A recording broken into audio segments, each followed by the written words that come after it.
उपमुख्यमंत्री एकनाथ शिंदे राजधानी दिल्लीमध्ये विधान परिषद निवडणुकीचा तिढा आता दिल्लीमध्ये सोडवण्याची शक्यता।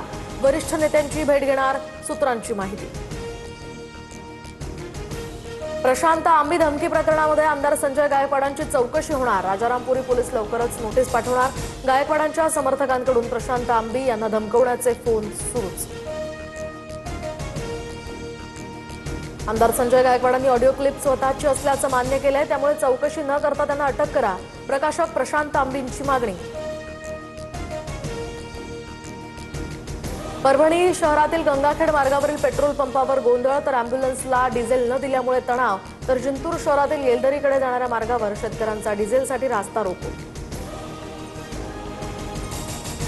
वर्धा जिल्ह्याकडे डिझेल घेऊन जाणारा टँकर उलटला, तर कारंजा मूर्तिजापूर या मार्गावरच्या तक्षशिला महाविद्यालयाजवळचा हा अपघात।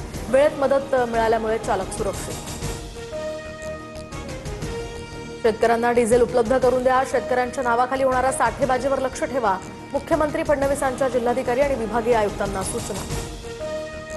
वर्षभरात पंतप्रधान मोदी यांचं सत्तेतनं बाहेर जाणं निश्चित। जागतिक आर्थिक परिस्थितीमुळे मोदींविरोधात वाढता असंतोष हे यामागे मुख्य कारण असेल, राहुल गांधींची भविष्यवाणी।